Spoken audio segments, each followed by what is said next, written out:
Heureux de vous savoir nombreux devant votre petit écran pour suivre Canal Écho. Chers téléspectateurs, téléspectatrices, merci de choisir cette chaîne en ligne pour vous informer. Canal Écho, en effet, émet depuis la République démocratique du Congo, dans la province du Lualaba, précisément dans la ville de Kolwezi, autrement dit la capitale mondiale du cobalt. Dans cette intervention, je voudrais m'adresser particulièrement aux communicateurs, pas n'importe quel communicateur, je m'excuse, parce que nous en connaissons qui sont attachés à certains individus bien précis ou à des partis politiques. Lorsqu'ils interviennent dans les médias ou dans des réseaux sociaux, c'est pour défendre les intérêts politiques de leurs partis respectifs, ce qui n'est pas du tout mauvais. Il y en a d'autres aussi attachés à des ONG. Lorsqu'ils interviennent, c'est pour sensibiliser la population sur telle ou telle autre peut-être opération sanitaire. Le cas des ONG à vocation sanitaire. Il y a aussi des communicateurs des circonstances. Lorsqu'ils viennent pour annoncer quelque chose, ils interviendront dans les médias peut-être 2 ans, 3 ans après. Il ne s'agit pas de ces communicateurs ordinaires. Il s'agit plutôt dans cette émission des professionnels des médias, des chevaliers de la plume ou de professionnels du micro. Que vous êtes, que je suis. Dames et messieurs, chers confrères, nous savons avec le contexte politique actuel, il y a beaucoup de journalistes qui ont versé dans les controverses. Beaucoup de journalistes qui sont corrompus. Beaucoup d'entre eux qui ont versé dans le fanatisme, tout simplement parce qu'il y a de l'argent. Nous devons faire attention. Nous devons faire attention. Ce n'est pas nous qui avions commencé le journalisme.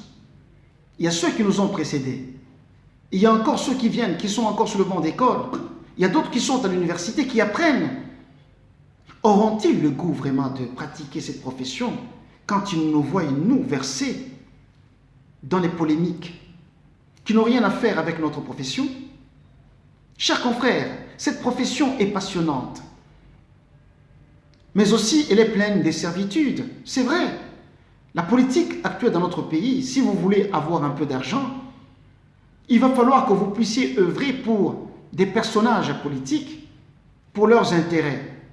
Même alors, lorsqu'on vous sollicite à telle ou telle autre organisation politique, ce qui n'est pas du tout mauvais. C'est un travail que l'on vous demande, c'est un service que l'on vous demande. Un service rémunérateur, parce que vous n'allez pas travailler gratuitement. Mais seulement nous devons faire attention. Nous devons insister, nous devons respecter l'éthique et la déontologie. Ces notions ne doivent pas, n'est-ce pas, se perdre. Ces notions doivent rester en nous. Nous sommes enseignants. Nous sommes enseignants. Lorsque nous passons dans les émissions en radio comme en télé, nous avons un objectif.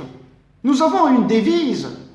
Nous informons, nous formons et nous éduquons. Nous sommes éducateurs. Nous sommes formateurs. Nous sommes informateurs. Nous sommes enseignants, c'est ce que nous ne devons pas oublier. Et cette identité doit rester constamment avec nous. Le journalisme, certes, ce n'est pas le logo imprimé sur votre gilet ou la caméra que vous portez sur les épaules. Ce n'est pas ça le journalisme. Le journalisme est à l'intérieur. Nous ne sommes pas identifiés par les gilets que nous portons. Il y a plusieurs qui portent aujourd'hui des caméras, des reporters ordinaires que nous trouvons dans différentes manifestations de mariage, même s'ils ont suivi certaines formations pour la prise d'images, pour le traitement d'images. Mais nous, ce n'est pas le cas. Nous traitons le texte selon les normes. Et lorsque nous faisons des commentaires, c'est selon les normes. Tout le monde est en train d'écrire dans les réseaux sociaux. Lisez tout simplement ce qui est en train de se tramer. C'est décevant. Nous comprenons que ce sont des amateurs. Ce ne sont pas des journalistes, ce ne sont que des communicateurs ordinaires. Mais vous, ce n'est pas le cas. Lorsque vous intervenez, vous devez le faire avec professionnalisme, vous devez prouver réellement que vous avez eu des notions adéquates pour informer, former et éduquer. La population a besoin de nous. La population a toujours mis sa confiance dans les journalistes.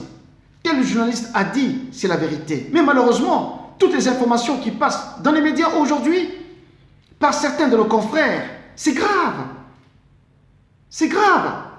Les informations qui ne sont pas vérifiées, nous les lançons comme ça sur les médias et nous induisons l'audimat en erreur. Faisons un effort.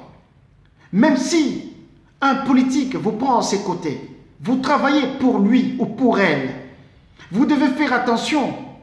Nous devons faire de sorte que nous puissions garder notre professionnalisme dans le traitement de l'information.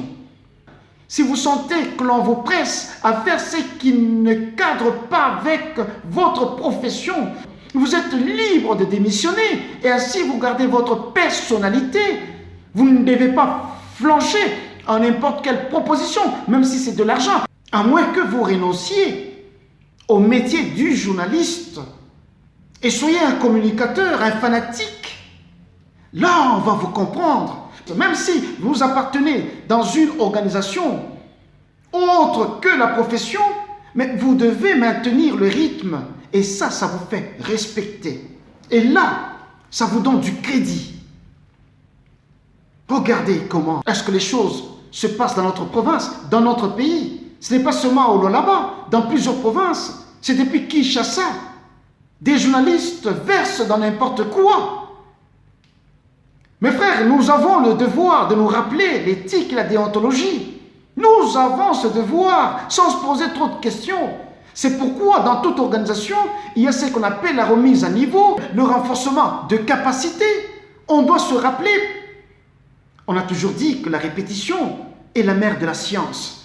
Non, j'apprécie les journalistes, la manière dont nous travaillons. Nous traitons des questions, nous discutons, nous échangeons. Nous traitons sous les angles. Nous arrêtons des stratégies, de reportages, des questionnements. Et lorsque nous partons sur terrain, nous rentrons encore avec les éléments autour du rédacteur en chef ou du directeur des informations. Nous recoupons les informations jusqu'à ce que nous allons tout tamiser. Nous sortons une nourriture prête à être consommée par notre audimat. Et ça, c'est beau, c'est merveilleux. Nous sommes autour de la table, nous discutons sur les infos pour que nous ne puissions pas faire des erreurs. Et lorsque l'information va passer, la population dit « Ouh, c'est ce qui s'est passé dans la ville, c'est ce qui s'est passé de l'autre côté. » Non, mais c'est merveilleux d'être journaliste. Un journaliste professionnel ne cède pas à n'importe quoi, à n'importe qui. Un journaliste professionnel contrôle bien son langage. Quand il passe sous les médias, même quand il écrit, quand on le lit, on regarde son texte, la forme comme le fond. On sent la technicité. Ça, c'est un journaliste. Et lorsqu'il critique, il le fait objectivement. Il le fait objectivement. Donnons le goût aux petits-enfants qui sont à l'école maternelle, à l'école primaire, qui sont aux humanités et même à l'université. Donnons-leur le goût, n'est-ce pas, d'embrasser cette profession. Je vous ai dit que c'est une profession très passionnante et aussi pleine de servitudes. Nous devons savoir tenir. Combien de fois a-t-on arrêté des journalistes?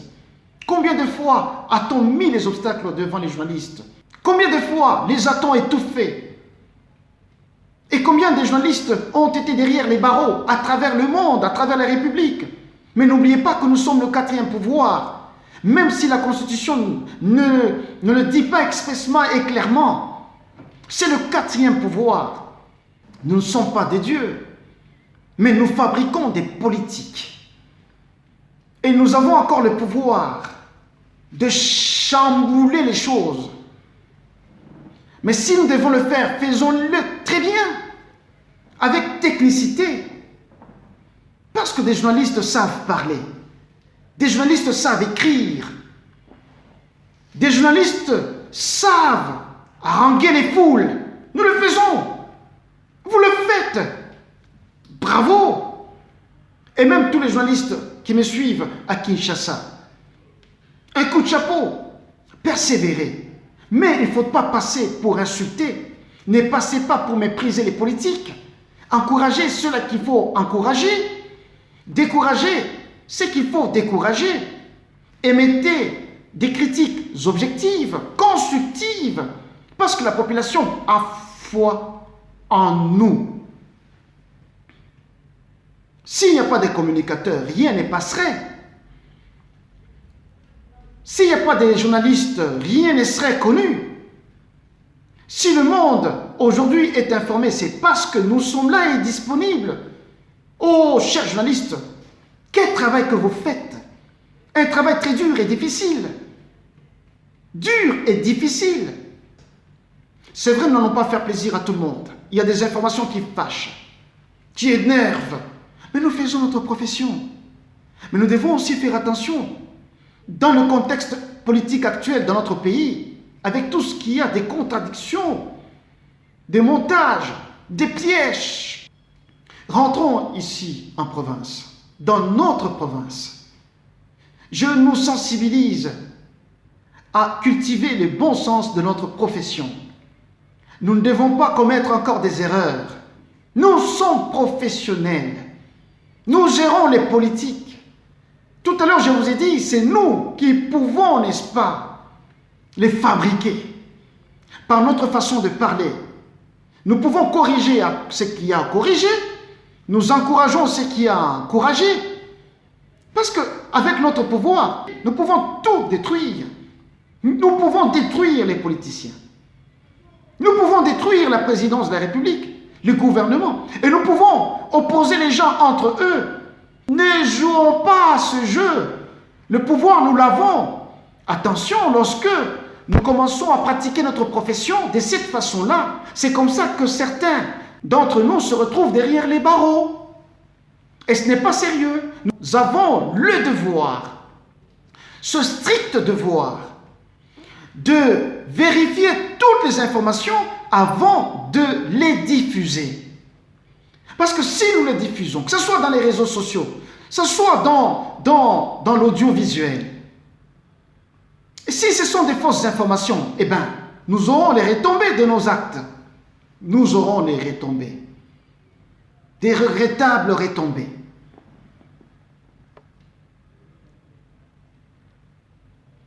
Je crois que nous nous entendons très bien sur ce point. Je rentre ici en province. Ici, je voudrais toucher quelques points, et surtout ce qui concerne notre province, avec tout ce qui se trame, tout ce que nous entendons.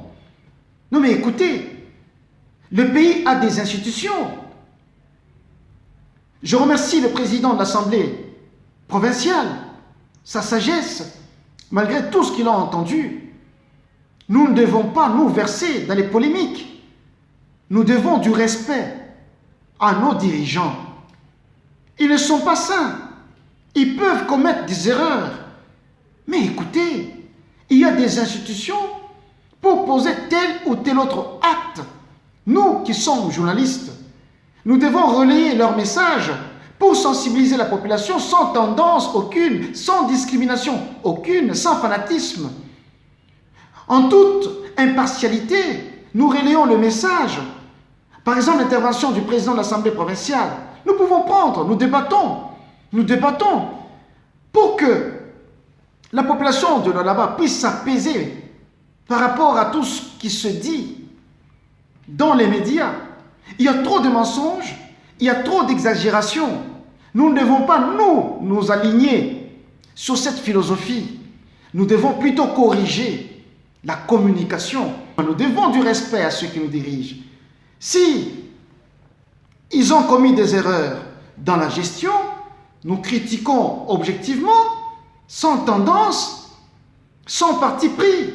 Et c'est ça le métier, c'est ça la profession du journaliste. Mes amis journalistes, les journalistes à devenir, vous qui êtes à l'université, aimez cette profession. C'est une bonne profession.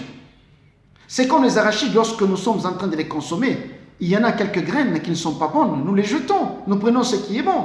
Nous ne devons pas prendre même ce qui est pourri, consommer, mais nous risquons de tomber malades.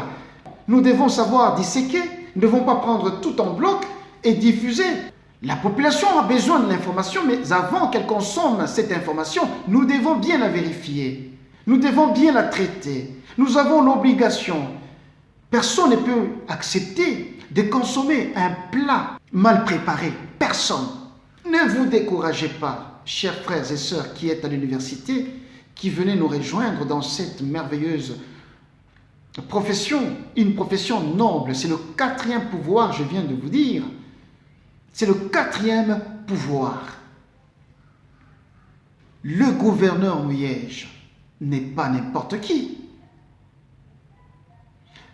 Le vice-gouverneur Fifi Masuka n'est pas non plus n'importe qui. Ce sont des autorités. Le patron de la première institution, l'honorable président Louis Kamwini, ce n'est pas n'importe qui. Nous devons du respect à ces gens. Nous apprenons à leur côté. Et en tant que journalistes, nous avons le devoir, non pas de les acclamer à tout bout de champ, mais plutôt de les encourager à faire mieux, de critiquer objectivement les actes qu'ils posent. Nous devons être justes. Tout n'est pas mauvais en Mouyège, tout non plus n'est pas mauvais en Fifi Masuka, ce sont nos autorités. Tout n'est pas mauvais en Kamwini. Un jour, c'est nous qui accéderons à ces fonctions. N'est-ce pas, vous aspirez à être gouverneur un jour? C'est ici que nous devons apprendre. Nous ne sommes pas leurs fanatiques, mais nous sommes disposés à travailler en collaboration avec eux parce que nous devons prendre les informations de la base, nous les montons à leur niveau, au sommet, et du sommet à la base. Voilà notre travail. Entre-temps, lorsque nous passons, c'est pour informer, former et éduquer. Voilà pourquoi je dis, nous sommes des enseignants. Nous devons nous comporter comme les vrais pères qui devons, n'est-ce pas, former leurs enfants. Nous devons donner le goût à ceux qui viennent après nous. Jamais ignorer que nous sommes observés par ceux qui nous entourent. Et on nous juge par rapport à ce que nous écrivons et par rapport à ce que nous sommes en train de diffuser, ce que nous sommes en train de dire. Dans les débats politiques qui passent en radio comme en télé, on sait facilement nous identifier. C'est par rapport de la manière dont nous sommes en train d'intervenir. Toutes les critiques, nous ne pouvons pas les mettre sur les toits. Nous pouvons nous organiser. Nous pouvons faire quelques critiques souplies pour ne pas, n'est-ce pas, attiser le feu. Nous devons lire les contextes actuels politiques. Les temps sont durs. Mais nous, journalistes, nous devons apaiser les esprits de nos téléspectateurs ainsi que ceux de nos auditeurs. Chers confrères, consoeurs, ne cédons pas à la corruption. Travaillons comme des journalistes professionnels. Défendons la mémoire de ceux qui nous ont précédés. Et certains trépassés journalistes, défendons leur mémoire. Voilà, chers téléspectateurs, merci parce que vous nous avez suivis avec beaucoup d'attention. Là, c'était juste une petite adresse à nos confrères journalistes. Un coup de chapeau parce que vous avez été attentifs et je vous encourage à persévérer, à faire la promotion de notre profession, à ne pas décourager ceux qui vont dans le futur choisir ce métier. Nous devons leur donner le goût de le faire. Prochainement, nous allons voir, il y a un autre thème que nous pouvons exploiter afin de nous aider, de nous renforcer encore davantage. Merci, je vous remercie et je remercie toute l'équipe qui m'a accompagné. Merci infiniment, merci à vous tous. À la prochaine.